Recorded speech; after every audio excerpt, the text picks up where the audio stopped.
자, 여러분 이어서 보도록 합니다. 자, 519페이지죠. 요약집 계속 이어서 보면 취득식이 2번에 유상승계 취득의 취득식부터 보도록 하겠습니다.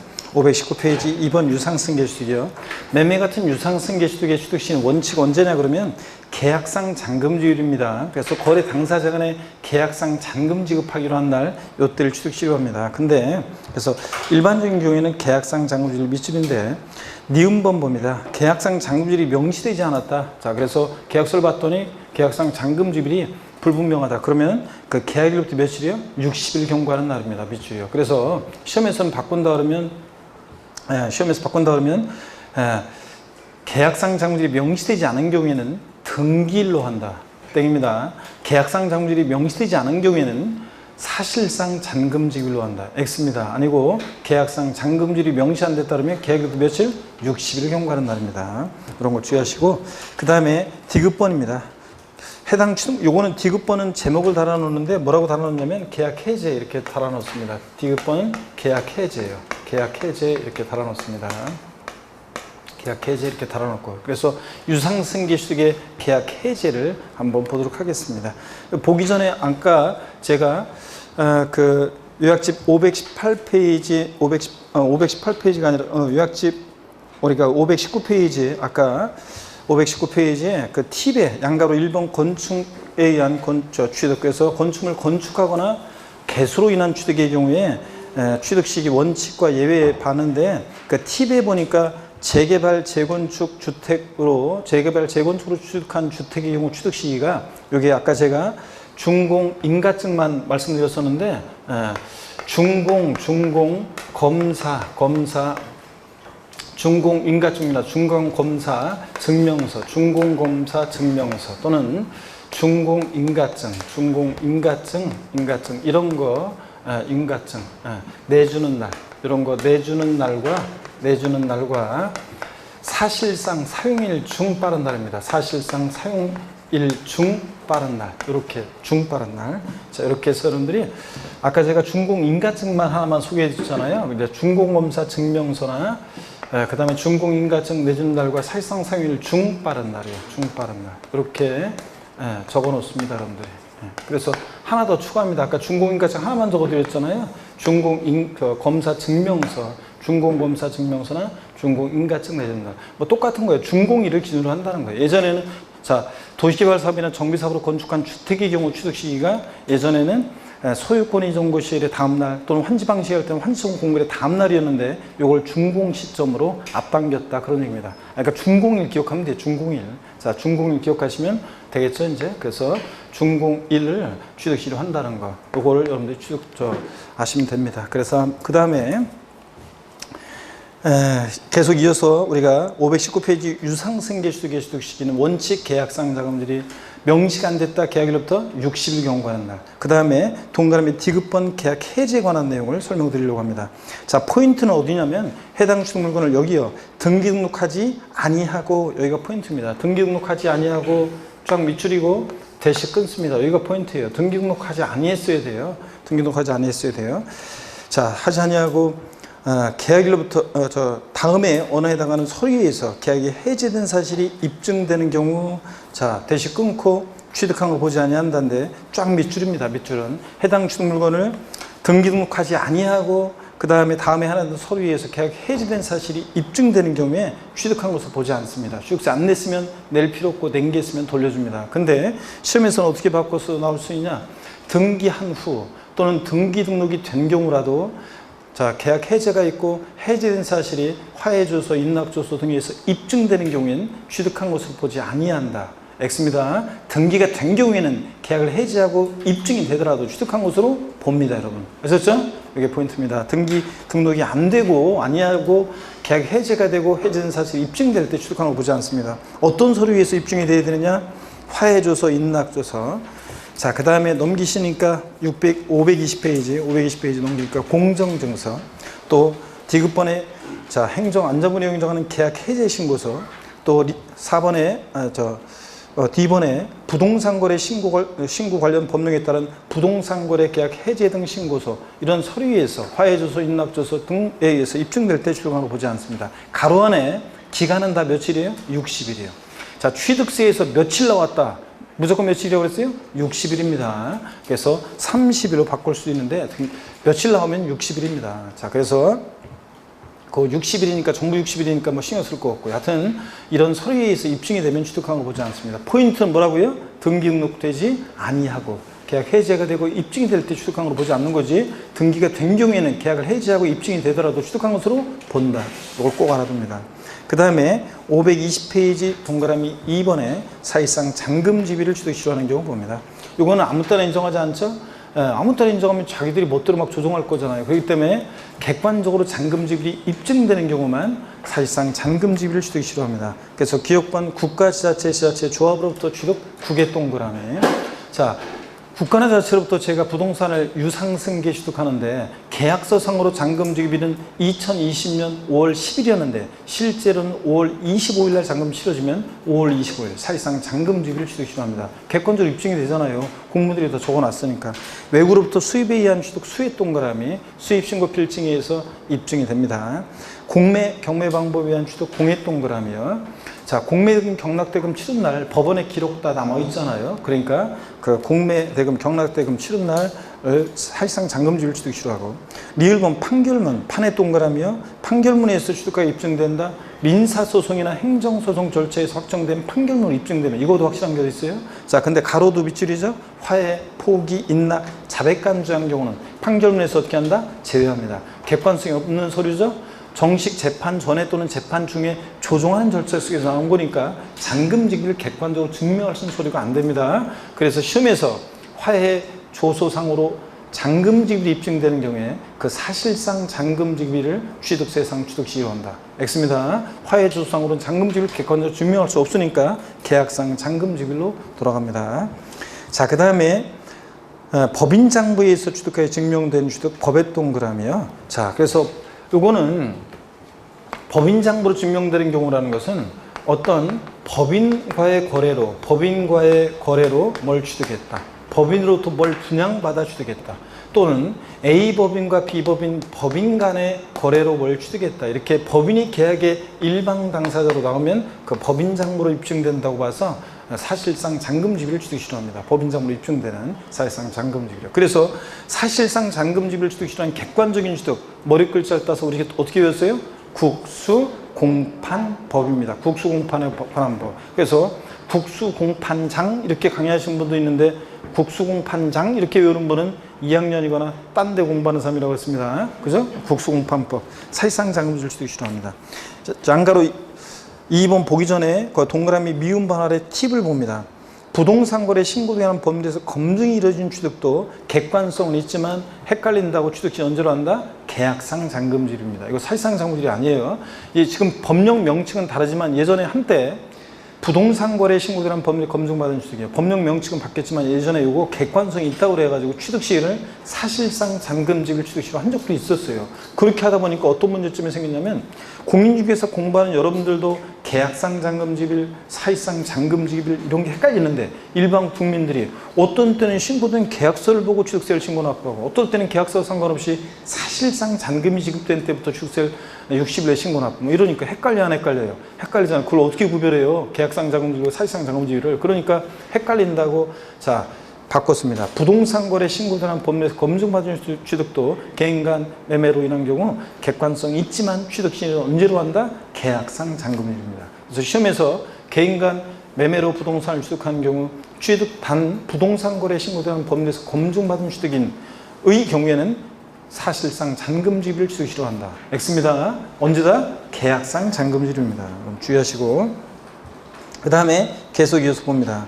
예외적으로 등기 등록이 되는 경우 지금까지 얘기한 취득 시기 이전에 등기 등록을 먼저 하면 언제라고요? 등기 등록일입니다. 등기 등록이 빠르면. 그러면 이런 표현 맞는 건지 한번 들어보세요. 작년에 취득 시기 문제도 이런 표현들을 알고 있는지를 묻는 문제가 응용 문제가 나왔는데 지문이 나왔는데 제가 맨날 했던 거잖아요. 자 보세요. 개인 간 매매로 취득한 경우 취득세상 취득 시기는 계약상 잔금지비일과 등기일 중 빠른 날이다. OX야. 아이고 다시 개인 간 매매로 부동산을 취득한 경우 취득세상 취득 시기는 계약상 잔금지비일과 등기일 중 빠른 날이다. 맞잖아요, 여러분들. 원칙은 개인간 매매니까 계약상 잔금 지불이잖아요. 근데 그 전에 등기를 먼저 하면 등기일이잖아요. 등기일보다 계약상 잔금 지불이 빠르면 원래 계약상 잔금 지급일이니까 비교해서 빠른 날. 맞습니다. 또 질문 드립니다. 국가나 지방자치단체로부터 또는 법인으로부터 부동산을 유상승계 취득하는 경우 취득세상 취득 시기는 사실상 잔금 지급일과 등기일 중 빠른 날이다. 맞습니다. 국소공판법 거래니까 사실상 잔금지일인데 등기일이 빠르면 등기일이라며. 근데 등기일보다 사실상 잔금지일이 빠르면 원래 사실상 잔금지일이잖아요. 국소공판법 객관적 거래. 그러니까 중 빠른 날 이런 표현이 맞습니다. 이런 응용력을 발휘해야 돼요, 여러분들. 고득점 하려면. 자, 그래서 중 빠른 날 맞습니다. 자, 양가로 3번입니다. 연부취득의 경우 취득시를 보시면요. 연부취득은요. 그 원칙적으로 언제냐면 사실상 연부금 지급일을 취득시로 합니다. 사실상 연부금 지급일. 연부취득은 예를 들어서 총 연부금액 50억짜리 거래인데 매년 10억 원씩 5년의 기간에 걸쳐서 연부금을 지급하는 방식으로 거래합니다. 그러면 첫 해 연부금 지급하기로 한 날이 계약서상으로는 2020년 6월 10일이었는데 실제로는 6월 25일 날 잔금이 치러졌다. 연부금이 지급됐다면 그 사실상 연부금 지급일 6월 25일을 취득시로 합니다. 계약상 연부금 지급일이 아니라. 아셨죠, 여러분? 그래서 포인트는 연부취득의 경우 취득세상 취득 시기는 매회 지급되는 계약상 연부금 지급일이다. X입니다. 아니고 언제다? 사실상 연부금 지급일이다. 이거요. 다만 등기 등록을 먼저 하면 등기일입니다. 항상 등기일이 빠르면 등기일입니다. 그래서 이런 것도 중 빠른 날 그럼 맞아요. 3번의 무상승계 취득입니다. 원칙적으로요. 무상승계 취득의 취득 시기는 증여 같은 무상승계 취득은 언제냐? 계약일입니다. 계약일. 증여는 낙성분류시 계약이라고 그랬잖아요. 야, 넌 맨날 하는 일이 그 모양이야. 너 사업 실패해가지고 또 빌빌대고 있지. 내가 돈 남아 돌아서 그러는데 한 1,000만 원 줄까? 됐다 임마. 그러면 난 증여 청약 의사 표시했는데 상대방이 거절했잖아요. 증여는 계약이라고 그랬죠? 그래서 그 계약한 날을 취득시로 합니다. 시험에서 증여 등 무상취득의 경우는 등기를 취득시로 한다. X입니다. 등기일이 아니라 언제다? 계약일입니다. 계약일. 자, 그 다음에 밑줄이고 상속 또는 유증으로 인한 경우 상속으로 취득했을 때는 상속계실, 유증으로 취득했을 때는 유증계실입니다. 유증이라는 건 유언으로 증여한 거라고 했잖아요. 내가 죽으면 내 재산 전부를 다른 애들 한 푼도 주지 말고 막내 아들한테 싹 다 줘라. 증여자가 사망했을 때 내가 죽으면 줘라잖아요. 그러니까 유증계실이라는 게 증여자가 사망했을 때를 말하고 그렇습니다. 하여튼 상속은 상속계실, 유증은 유증계실 취득시로 합니다. 동그라미 3번 있죠? 거기 동그라미 3번에다가 여러분이 또 뭐라고 써놓냐면 동그라미 3번에다가 돼지꼬리 띵야에서 계약 해제 써놓습니다. 무상승계 취득의 계약 해제입니다. 이건 시험에 이미 한번 나왔어요. 정답 질문으로 28회 때. 무상승계 취득의 계약 해제인데요. 어떤 거냐. 다만 해당 취득 물건을 여기가 포인트예요. 역시 등기 등록하지 아니하고 밑줄이고 대시 끊고요. 다음에 어느 하나에 해당하는 서류에 의해서 계약이 해제된 사실이 입증되는 경우 대시 끊고요. 자, 취득한 것으로 보지 아니한답니다. 쫙 밑줄이고 이렇게 끊습니다. 하여튼 포인트는 역시 등기 등록하지 아니하고 계약 해제가 되고 해제된 사실이 입증이 될 때 취득한 것으로 보지 않습니다. 취득세 안 냈으면 낼 필요 없고 낸겠으면 돌려줘. 근데 등기가 된 경우에는 계약을 해지하고 입증이 되더라도 취득한 것으로 봅니다, 여러분. 아셨죠? 그래서 어떤 서류에서 입증돼야 되느냐? 521페이지 보니까 기억, 니은, 디귿이요. 화해조서나 인락조서요. 또는 니은번 공정증서, 디귿번 계약 해제 신고서요. 아까 유상승계 취득의 계약 해제 신고 입증 서류하고 차이점은 520페이지 맨 꼭대기 보니까 아까 유상승계 취득의 계약 해제 입증 서류는 4가지였어요. 그래서 동그라미 D번이 있었죠. 부동산 거래 신고 관련 법령에 따른 부동산 거래 계약 해제 등 신고서. 여기에 유상승계 취득의 입증 서류 있었는데 여기 무상승계 취득의 경우는 없다는 것 정도 한번 비교하고 갑니다. 자, 그리고 하여튼 포인트는 등기 등록하지 아니했어야 됩니다. 등기한 후 계약 해제가 되고 해제된 사실이 화해조서 등으로 입증된 경우에 취득한 것으로 보지 아니한다. 이렇게 바꿔서 나왔습니다. 틀렸죠? 등기가 된 경우에는 취득한 것으로 보지 아니한다. 틀려요. 등기가 된 경우는 입증이 되더라도 취득한 것으로 봅니다. 아셨죠, 여러분? 유상승계나 무상승계 취득이나 똑같습니다. 예외 봅니다. 지금까지 얘기한 이런 날들 이전에 역시 등기를 먼저 했다면 그 등기일이 취득시입니다. 등기일이 빠르면 등기일입니다. 계약일 전에 등기했다, 등기일. 서면에 의하지 않은 증여. 서면에 의하지 않은 증여요. 친구야 도와줄까?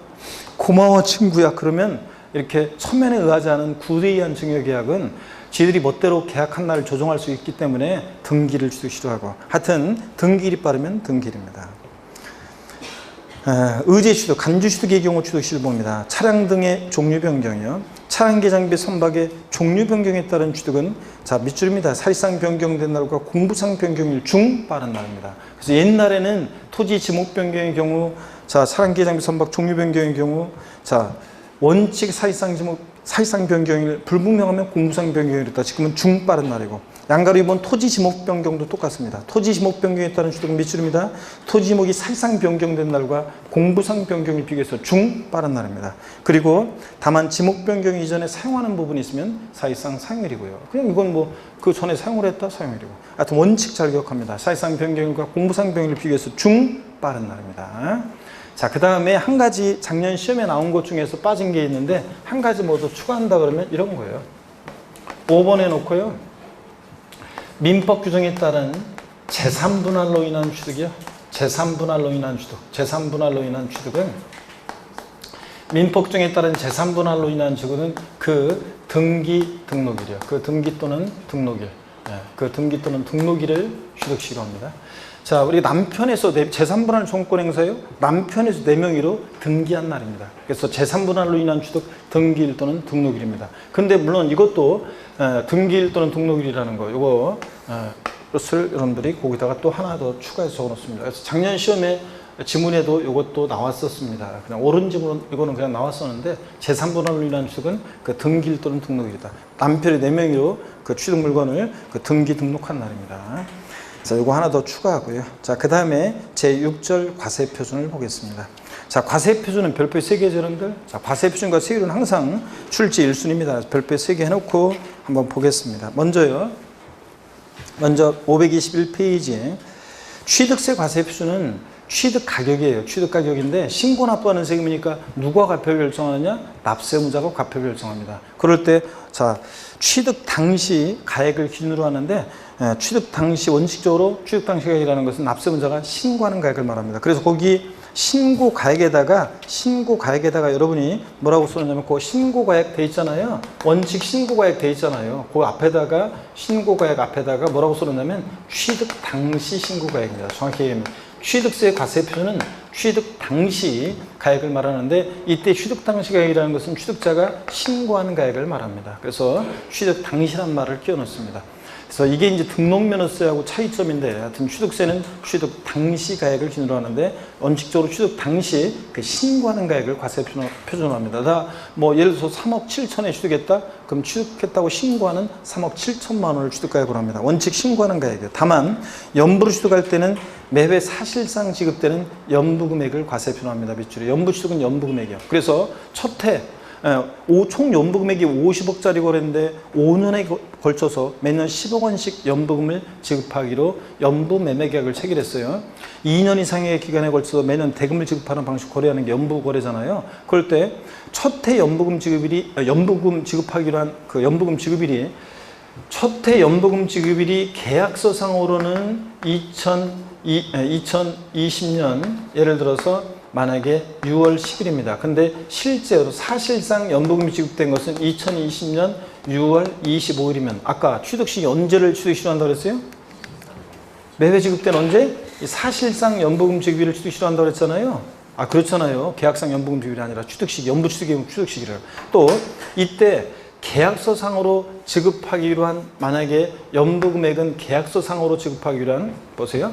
이때 계약서상으로 지급하기로 한 연부금액이 계약서상으로 지급하기로 한 연부금액이 계약서상으로 지급하기로 한 이 연부금액이 만약에 10억이었어요. 근데 첫해.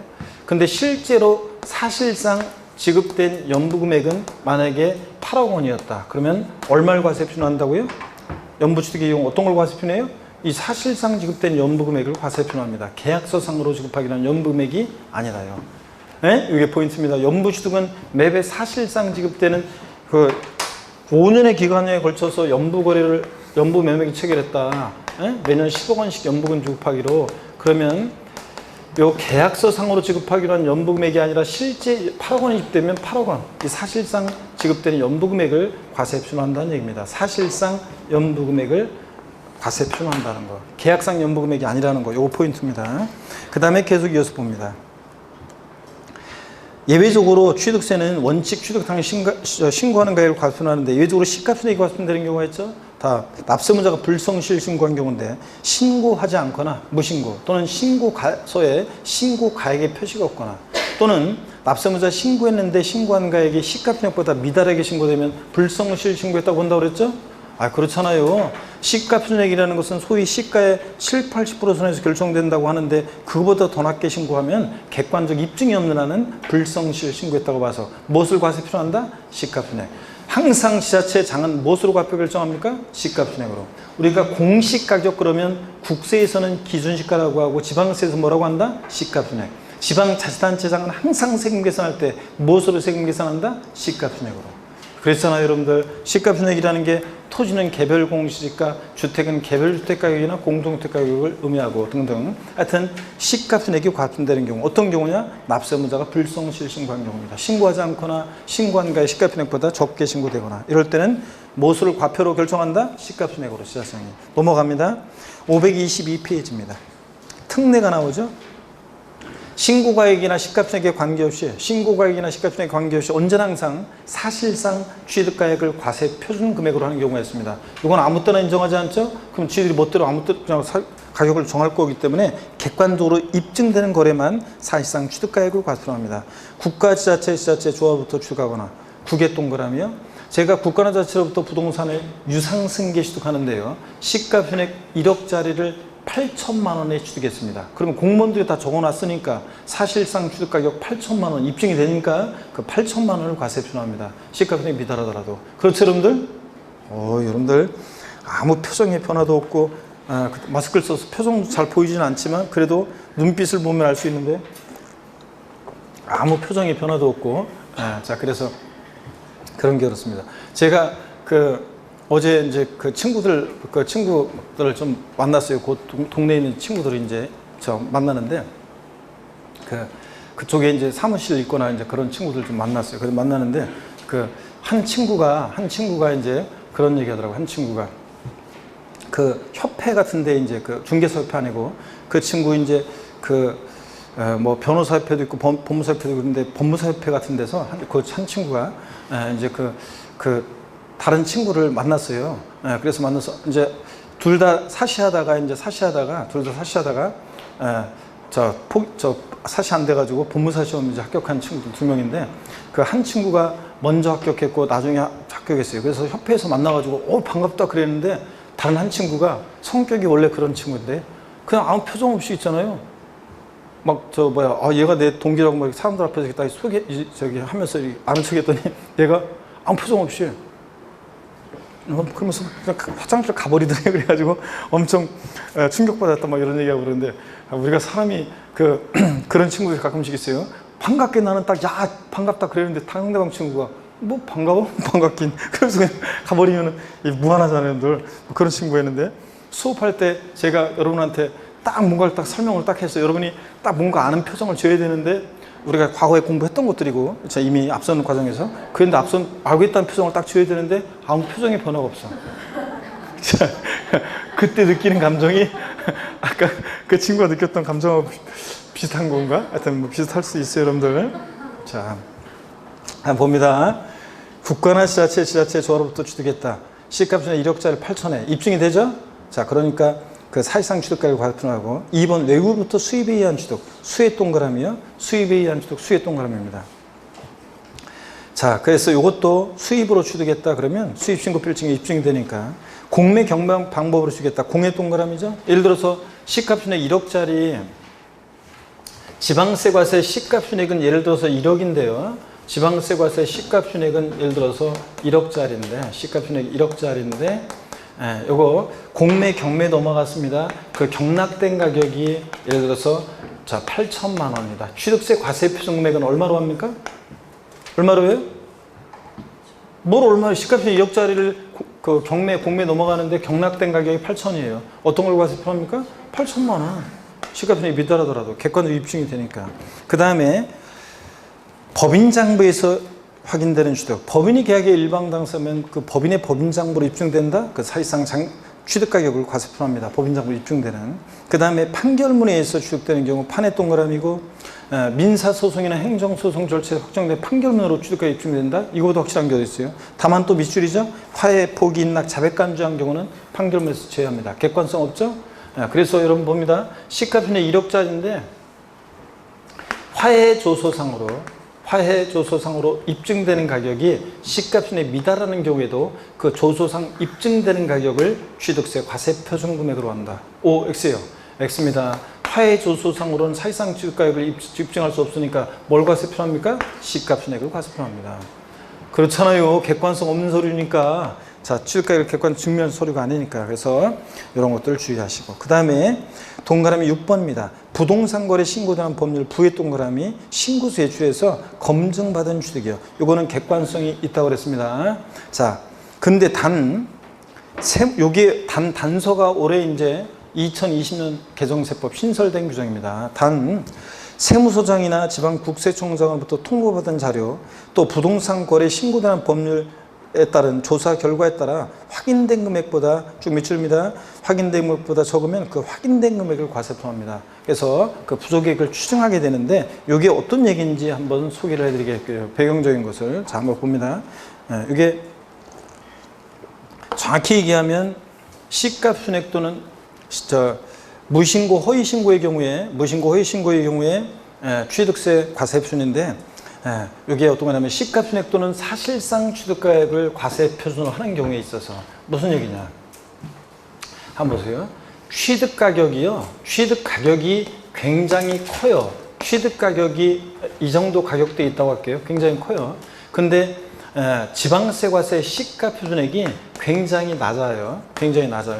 그럴 때는요, 사람들이 어떻게 하냐면요, 시가 표준액이 굉장히 낮고요. 그럴 때는 어떻게 하냐면 사람들이 일부러 신고 안 하는 경우도 있어요. 무신고. 신고 안 해버려요. 그러면 어떻게 되냐고요? 신고를 안 하면 지자체장이 다시 과표 결정합니다. 무엇으로 해요? 시가 표준액으로. 그래서 곱하기 세율 해가지고 나온 세액에 대해서 여기다가 이제 다시 계산한 세금에다 항상 지자체장은 시가표준액 과표 결정하잖아요. 곱하기 세액 계산해요. 여기다가 이제 가산세를 합해요. 불성실 신고한 것에. 그래서 이 합한 금액을 납세 고지서를 발부합니다. 가산세부터는 고지서를 발부해 징수하잖아요. 그러면 보세요. 이렇게 하면 이제 그러면 끝났어요. 이렇게 하면 이제 끝났는데 이렇게 해가지고 결정해서 과세권자 가산세 합해가지고 고지서 보내면 징수하면 끝나. 근데 이 합한 금액 있잖아요. 이 합한 금액이 과세권자가 시가표준액에서 다주과표 결정해서 계산한 세액에다 가산세 합한 금액이 요 정도 가격대라고 할게요. 그러면 과세권 다시 계산한 세금에다가 요 가산세 합한 금액이 요 정도 가격대예요. 그러면 보세요. 원래 실제 시가격은 이거고요. 그럼 이 사람 원래 요만큼을 어떻게 합니까? 이득을 받잖아요. 그럼 뭐예요? 시가 표준액은 원래 이제 이렇게 좀 원래 실제 취득가격보다 좀 낮긴 한데 그런데 그래도 이 가산세까지 합해서 부가고지를 했는데도 이 실제 취득가격보다 낮으면은 사람들이 신고 안 하는 게 더 유리하잖아요. 그러면 성실 신고자보다 불성실 신고한 사람들이 더 이득을 보는 결과가 생겼잖아요.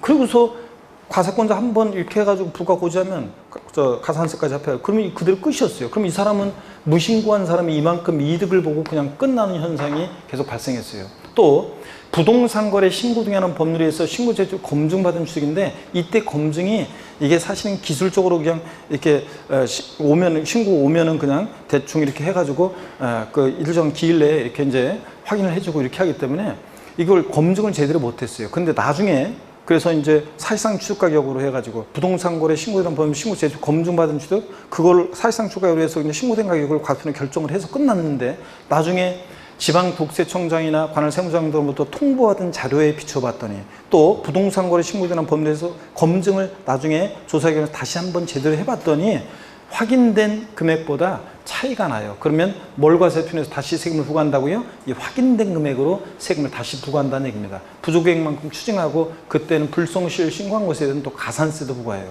네? 그래서 여태까지는 그냥 이대로 그냥 끝나버렸는데 이러다 보니까 이거 뭐야 이거 이렇게 이득 보는 사람들이 불성실 신고한 사람이 이득을 보는 이런 문제점이 생겨가지고 그래서 시가순액 또는 사실상 취득가액을 과세할 때 이 시가순액이나 사실상 취득가격이 여기에 이제 국세청장이나 관할 세무서장들로부터 통보하던 자료에 비춰봤더니 또는 제대로 검증을 해봤더니 차이가 나면 그 확인된 금액보다 그러면 뭘 과세표한다? 확인된 금액으로 세금을 부과한다는 얘기입니다. 이해되십니까 여러분? 이거 알아봅니다. 2020년 개정세법 꼭 알아두고 포인트는 자 이때 이런 금액보다 확인된 금액보다 적으면 확인된 금액을 과표한다는 거예요. 바꾸면 뭐 이때도 확인된 금액으로 하지 않는다고 바꿀 수 있겠는데요. 대개는 옳은 짐으로 나올 가능성이 높습니다. 자, 그 다음에 간주취득의 경우 봅니다. 토지 지목 변경의 경우에는 뭘 과세표하느냐? 증강가액을 과표합니다. 밭에서 대로 지목이 변경됐다? 그러면 1억이었는데 5억이 됐다? 증강가액이야. 다만 참고를 봅니다. 참고가 아니에요. 한번 보면 증강가액이라는 것은 시가순액의 차이입니다. 시가순액의 차이로 하는데 밭에서 대로 지목 변경됐다. 보세요. 갑이라는 개인이 보세요. 갑이라는 개인이 지목을 변경합니다. 밭에서 대로 지목을 변경하는데 그럴 때 지목 변경 전에 시가순액이 1억, 지목 변경 후에 시가순액이 5억입니다. 그러면 자 가액의 증가가 있을 때 가액의 증가를 수익했다 의지합니다. 이때 과세표준은 뭐가 되느냐? 증가한 가액. 지목 변경 후에 시가순액에서 전에 시가순액을 뺀 증가한 가액 차액이요. 얼마요? 4억 원을 과세표합니다. 그런 얘기예요. 자, 그 다음에 가로를 봅니다. 여러분 가로를 보니까 거기 단 밑줄입니다. 단 찾으셨습니까 여러분? 판결문 법인장부에서 지목비용이 소요된 비용이 집행될 때는 그 소요된 비용으로 한다는 거 밑줄 쫙이에요. 자, 어떤 얘기냐? 원칙적으로 취득세 지목 변경의 경우에 과세표는 증가한 가액입니다. 지목 변경으로. 근데 다만 또 보세요. 이번에는 A라는 법인이 밭에서 공장 용지로 지목을 변경합니다. 공장 용지로 지목을 변경해요. 지목 변경 전에 시가순액 1억, 지목 변경 후에 시가순액 5억이고 단 이 법인이 지목 변경하는데 소요된 비용이 이게 1억 2천만 원입니다. 자, 이 법인의 법인장부에 의해서 지목 변경에 든 비용이 입증이 되는 경우입니다. 취득세 과세표준 금액은 얼마인가? 얼마입니까? 자, 2억 8천이라고 하신 분들은 굉장히 계산이 빠르고 머리가 좋으신 분들인데 세법에서는 너무 앞서가면 안 됩니다. 증가한 가액 4억에서 비용 뺀 1억 2천 아닙니다. 금방 우리가 밑줄을 그었어요. 판결문이나 법인장부에서 지목비용이 든 비용이 표준될 때는 뭘 과세표준한다고요? 이 든 비용, 지목비용에 소요된 비용 이것을 과세표준 금액으로 합니다. 얼마요? 1억 2천이요. 그런 거 2억 8천이 아니에요. 아시겠습니까 여러분? 일반적으로 취득세 지목 변경의 경우에 과세표는 뭔데? 증가한 가액. 근데 판결문이나 법인장부로 지목비용 든 비용이 표준될 때는 뭐로 한다? 든 비용으로 합니다. 아시죠 여러분? 든 비용을 과세표로 합니다. 이거 자 그런 얘기입니다. 그 다음에 계속 이어서 봅니다. 건축물 개수로 인한 경우도 똑같아요. 건축물 개수나 차량 개장의 선박 종류 변경도 하여튼 증가한 가액입니다. 이런 간주취득은 뭘 과세표한다? 증가한 가액을 과세표합니다. 증가한 가액. 건축물 개수로 가액이 증가했을 때도 그렇고. 그 다음에 과점주주의 과세 그래가지고요. 이 법인의 취득세 대상 물건에 대한 총 가액에다가요, 과점주주가 취득한 주식의 지분비율을 곱합니다. 즉, 이 법인의 주식 출자 총수에서 과점주주가 취득한 주식의 수를 곱해서 구하는데, 여기 어떤 건지 시험에 이미 계산 사례 문제가 나왔었어요. 잘 보세요, 여러분들. 어떤 거냐? 이런 얘기예요. 자, 예를 들어서, 자, A라는 어떤 비상장 법인이 있습니다. A 비상장 법인의 자산 보유 현황을 보니까 토지 가액이 예를 들어서 5억, 건물의 가격이 3억, 자, 취득세상이 되는 차량의 가격이 2억, 그 다음에 또 예를 들어서 뭐 부동산 임차권의 가격이 예를 들어서 3억입니다. 자, 그랬을 때 3억이고, 이랬을 때 이 법인에 있어서 갑이라는 주주가 설립 시에 40% 주식을 취득했다가 자, 20%를 추가 취득해 가지고 60%가 됐습니다. 자, 그랬을 때 요 60%가 된 날 현재 취득세 과세 표준 금액은 얼마인가? 과점주주의 취득을 과세할 때 과세 표준 금액은 얼마냐 그러면 보세요. 이 법인 소유의 전체 총자산가액이 아니라 그 중에서 취득세 대상이 되는 물건에 대한 총가액. 부동산 임차권 취득세 대상이 아니죠? 그러니까 취득세 대상이 되는 물건에 대한 총가액 얼마입니까? 10억 원. 여기다가요, 취득세 대상 물건에 대한 총가액에다 과점주주가 취득한 주식의 주식 비율을 곱해요. 자, 그러면 설립 시 주식 취득은 과세하지 않고 과점주 아니었다가 최초로 과점주가 되면 과점주가 된 날에 이제 지분을 모두 전체 과세하죠? 그러면 야, 여기다가 과점주가 취득한 주식의 취득 비율을 곱해요. 10억이 60%니까 얼마? 6억. 그래서 6억 원이 이 과점주주의 주식 취득 과세 표준금액이 됩니다. 이 법인 소유의 전체 총자산가액이 아니라 그 중에서 취득세 상물건에 대한 총가액에다가 과점주가 취득한 주식의 비율을 곱해서 구합니다. 우리가 과점주주 주식 취득이라는 게 이 과점주주가 취득세 대상 물건을 이런 것들을 직접 원시 승계 유상상 취득한 건 아니지만 주식을 취득한 비율만큼 취득했다고 간주해서 취득세 부과되는 겁니다. 이게 과점주주의 주식 취득이에요. 아시겠습니까, 여러분? 포인트는 이 법인 소유의 전체 총자산가액이 아니라 그 중에서 취득세 대상 물건에 대한 총가액에다가 과점주가 취득한 주식의 취득 비율을 곱해서 과점주주의 주식 취득 과세표준 구합니다. 이런 얘기라는 거. 자, 그 다음에 계속 이어서 봅니다. TV에 보니까요, 부동산 거래 신고등한 법률 규정에 따른 거래 신고 검증이 받은 취득의 경우 취득 시기는 계약상 자금들인데 과세 표준은 사실상 취득가액으로 한다는 거. 이게 어떤 얘기인지 좀 더 제가 설명을 한번 드려보겠습니다. 여러분 보세요. 이걸 좀 더 제가 설명을 한번 드려볼게요. 제가 어떤 얘기인지 좀 더 설명을 드려봅니다. 자, 이건 이런 얘기예요, 여러분들. 자, 여기 봅니다, 여러분들. 이거를 일반적 거래하고 제가 비교를 한번 해볼게요. 일반적 거래와 한번 비교를 해보겠습니다. 자, 일반적인 거래의 경우와 일반적 거래의 경우, 매매의 경우, 일반적 거래의 경우와 부동산 거래 신고 등에 관한 법률에 의해서 부동산 거래 신고 등에 관한 법률에 의해서 검증받은 취득의 경우요. 신고서 제출하고 검증받은 취득의 경우를 한번 비교해 보겠습니다. 먼저요, 취득 시기에 있어서는 둘 다 똑같습니다. 유상 취득의 경우에 취득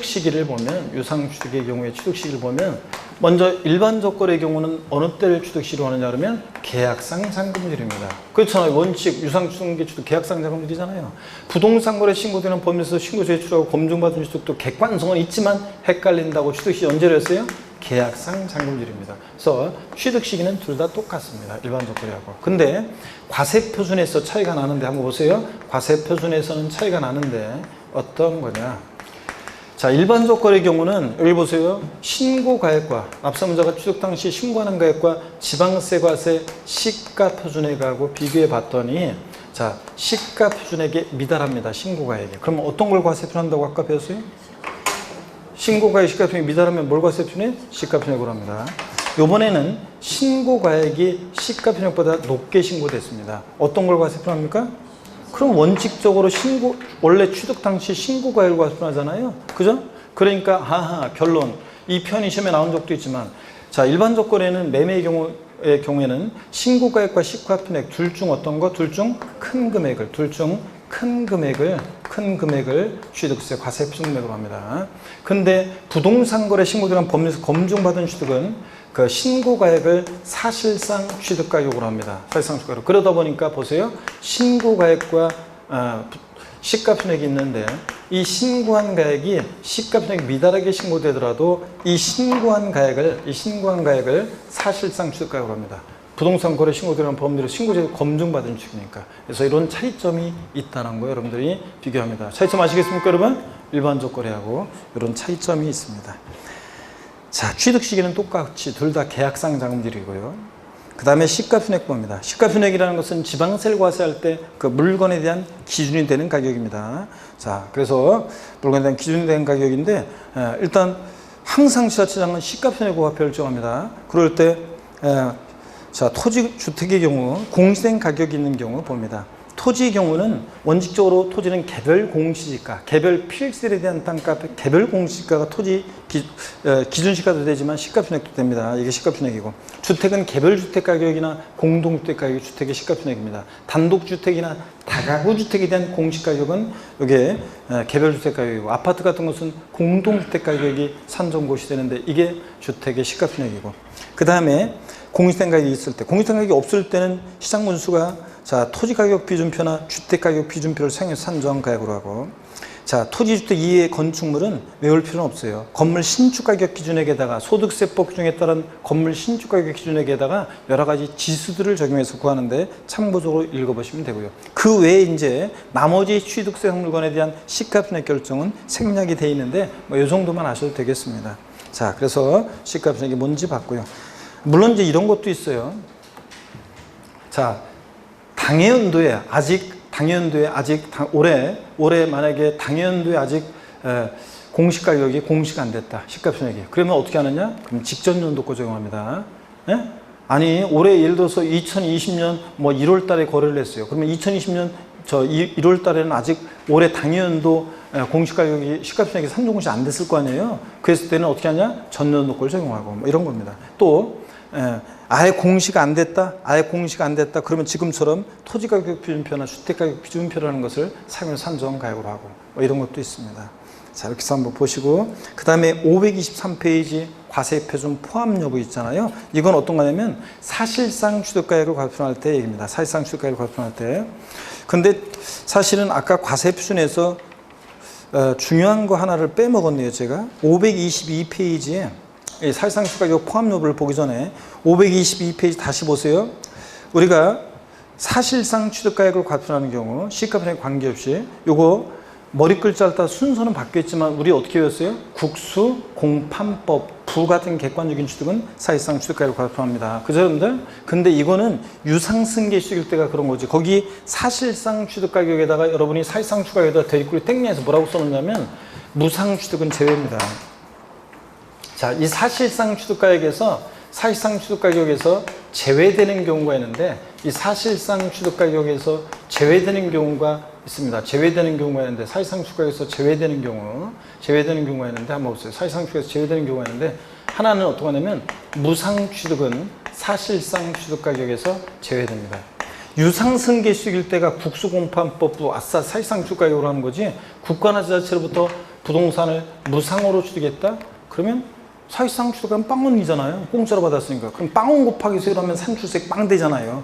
그러면 취득세는 무상 취득은 과세하지 않느냐? 아니지. 취득세는 유상, 무상 불문하는데. 그러면 무상 취득은 어떻게 과표 결정되느냐? 그러면 원칙 신고하는 가액 예외적으로 시가편액을 한다는 그 규정을 따르는데, 결국은 실무적으로는 상속이나 증여받았다 그러면 여러분들 그러니까 상속이나 증여받았다? 그럴 때는 취득세 신고할 때 시가순액으로 원래 신고를 합니다. 실무적으로. 자, 그래서 어떤간에 무상 취득은 사실상 취득에서 제외됩니다. 시험에서 국가로부터 법인으로부터 부동산을 무상으로 취득한 경우에 그 사실상 취득가격을 취득세 과세 표준금액으로 한다. X입니다. 유상승계 취득인지 무상승계 잘 봐야지. 유상승계 취득일 때가 국수공판법 아싸 사실상 취득가격이지, 무상 취득은 사실상 취득에서 어떻게 한다? 제외합니다. 사실상 취득가격이다 그러면 틀려요. 무상 취득일 때. 또 하나가 또 소득세법 규정에 따른 부당행위 계산 부인 규정에 의한 취득, 부당행위 계산 부인 규정에 따른 취득이요. 여러분, 우리 특수관계자간에 저도 세법 고수입니다. 특수관계자는 시가보다 낮게 양도할 때, 또 높게 양도했을 때 시가와 대가의 차이가 금액으로 3억 이상 차이 나거나 시가의 몇 프로? 5% 이상 차이 나면 조세 부당한 감소가 있다고 봐서 얘네들의 계산을 부인하고 무엇을 양도하기 위한 취득가를 다시 계산했어요? 무엇을 양도하기 위한 취득가를 다시 계산했냐고요? 시가로 계산한다고 배웠잖아요. 아이고, 시가 10억짜리를 11억에 거래했을 때 막 이런 얘기 해드렸는데, 그러면 이거 생각나요, 안 나요? 저도 세법 고수입니다. 저도 세법 고수입니다가 생각나야 안 나요? 나잖아요, 여러분들. 그럼 부당계산부인 특례를 배우는데, 그렇게 부당하게 계산됐을 때는 사실상 취득가액을 인정할 수 없잖아요. 계산을 부인하고 시가로 계산하는데, 양도가액과 취득가액을. 그러니까 부당계산부인 규정에 의한 취득도 사실상 취득가액에서 어떻게 한다? 제외합니다. 그래서 사실상 취득에서 제외되는 경우 무상 취득과 부당행위 계산 부인 규정에 의한 취득은 사실상 취득에서 어떻게 한다? 제외한다. 그 얘기를 거기 522페이지 상단에 그 사실상 취득 가격에다가 돼지꼬리 땡냐에서 이렇게 써놓습니다. 제외되는 경우, 사실상 취득에서 제외되는 경우 두 가지, 무상 취득과 부당계산 부인 규정에 의한 취득은 제외한다는 걸 써놓으시고요.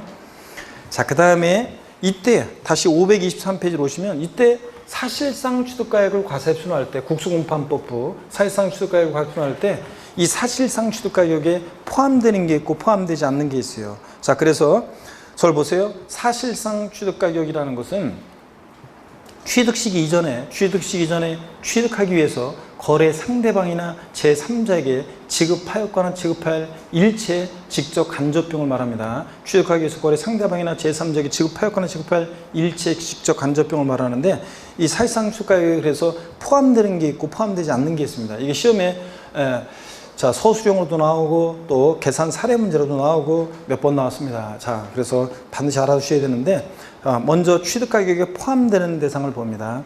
동그라미 1번에 취득 시기 전에 할부 또는 연부계약에 따른 할부이자 연체이자요. 법인이 취득할 때 할부이자 연체료는 포함합니다. 이거 법인이 취득할 때는. 근데 이따가 말씀드리겠지만 법인이 아닌 자, 개인이 취득할 때는 포함하지 않는데 일단은 법인이 취득할 때는 포함합니다. 밑줄이고 그 다음에 다 눈에 익혀 두셔야 돼요. 섞어져 있을 때 곤란할 수 있어야 됩니다. 이게.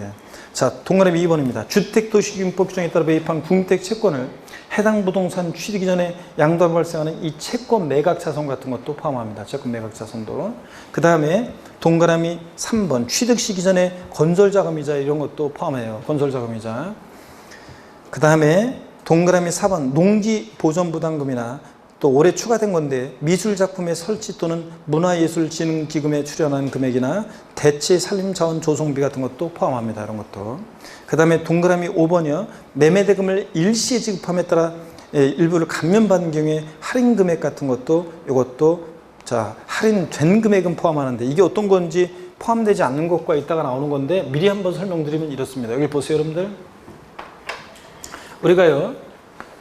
갑이라는 사람과 을이라는 사람이 자 한번 보겠습니다. 갑이라는 사람과 을이라는 사람이 여기를 볼게요. 갑이라는 사람과 을이라는 사람이 거래를 합니다.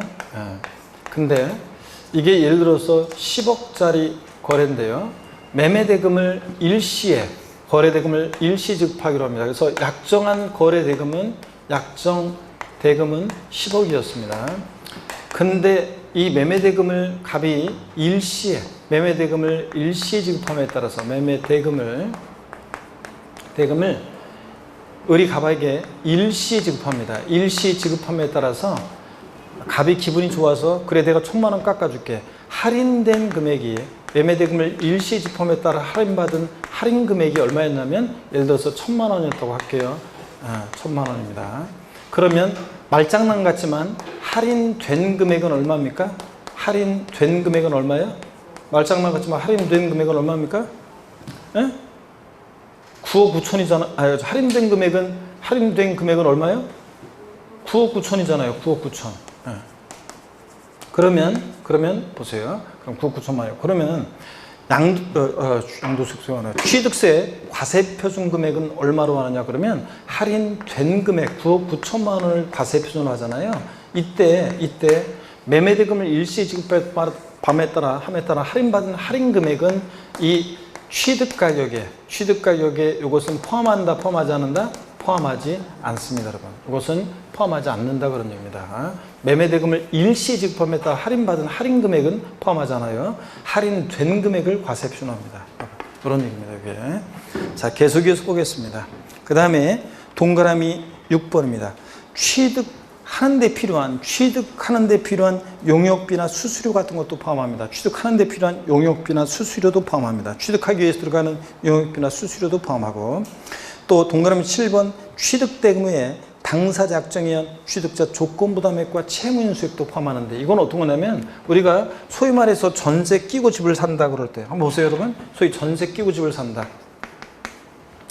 예를 들어서 갑과 을이 있는데 갑이요 어떤 주택을 을한테 매매하는데 이게 원래 1억짜리예요. 근데 여기에 만약에 전세금이 6천이 들어있어요. 자 그러면 전세 끼고 집을 산다는 것은 이 전세금 6천만 원 원래 매도인이 갚아야 할 돈인데 전세 끼고 집을 산다는 것은 매수인이 이 증여자가 왜 나와? 이 매도인의 채무를 부담하기로 인수하기로 했다는 얘기입니다. 그러면 을은 대금을 얼마만 지급해요? 취득대금 얼마만 지급해? 4천만 원만 지급하잖아요. 그럴 때 취득대금 외에 자 취득자가 부담하기로 한 이 채무 부담액 채무부담액, 요 채무부담액도 이것도 취득가에 포함해. 그러니까 을은 얼마에 취득했다고 취득세를 신고해요? 1억에 취득했다고 신고하잖아요. 취득자가 부담하는 취득대금의 채무부담액도 취득가액에 어떻게 한다? 포함합니다. 채무인수액도.